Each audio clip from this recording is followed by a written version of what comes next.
Hey guys, hope everybody's doing good. So today has been crazy.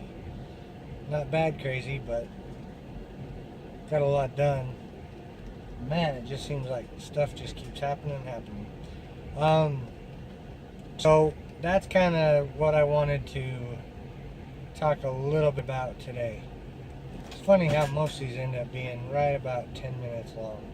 I guess I got 10-minute rants. But what I want to talk about also has to do with why probably 90% of my videos are filmed in my vehicle. So everybody thinks about reselling and making money online, and they look at it as the goal is to make more money. But that's only part of the equation. And I'd venture to say it may not even be, man, there's a train right here. It may not even be the biggest part of the equation. And here's why I say that. What is the one thing that no matter how much money you have, no matter what your social status is, no matter what your education was, no matter who you are, no matter where you live, everyone has the exact same amount of this, and it is your most valuable asset. Pretty easy to figure out, really, and that is time. So when you have a job, which in a lot of circles I've worked with, job stands for just over broke. It's an acronym. Just because in general, people that just have a job end up working living paycheck to paycheck, or working paycheck to paycheck.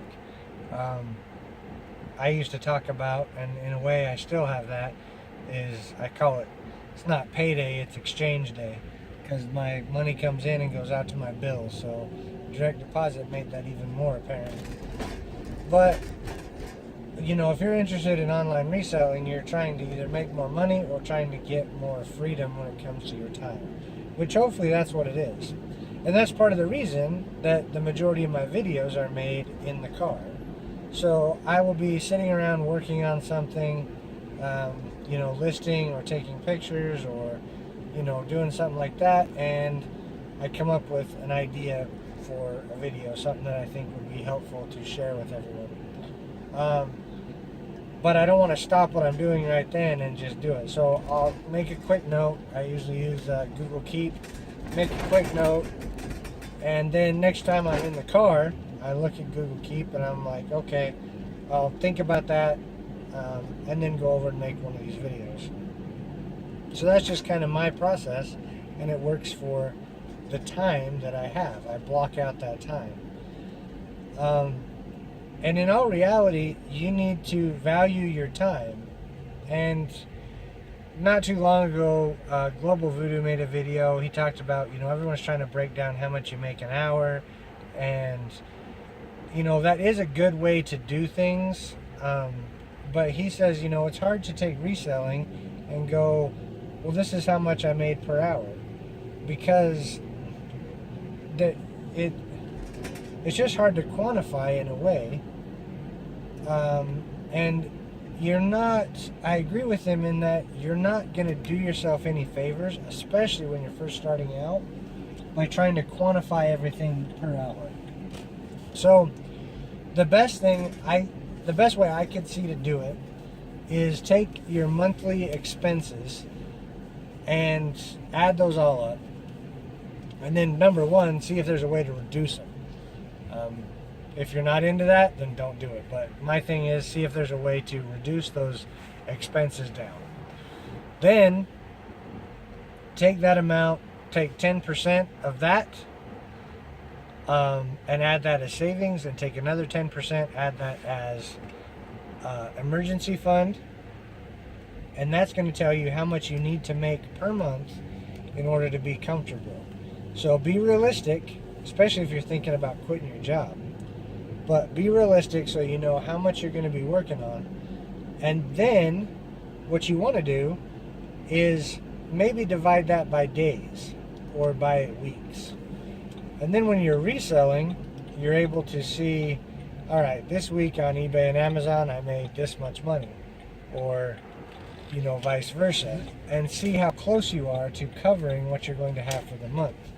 The problem with, not the problem, but just the reality of reselling is there's ups and downs.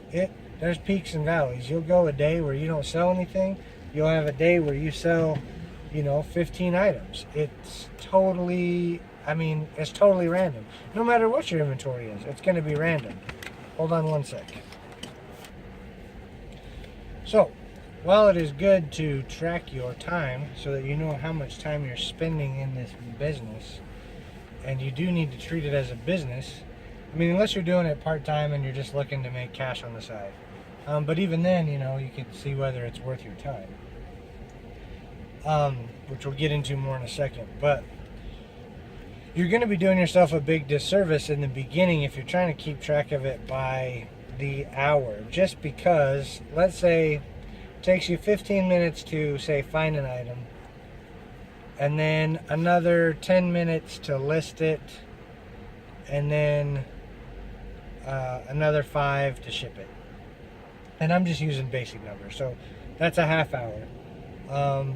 And then let's say that item sells for $20 and you make 10 on it. Well, if you do 2 an hour, that's $20 an hour, which isn't bad. That's you can have a decent living, $20 an hour. I prefer to be a little higher than that, but that's not bad. But the other part is when you break it down to per hour, I'm to the point I don't want to work 40 hours a week.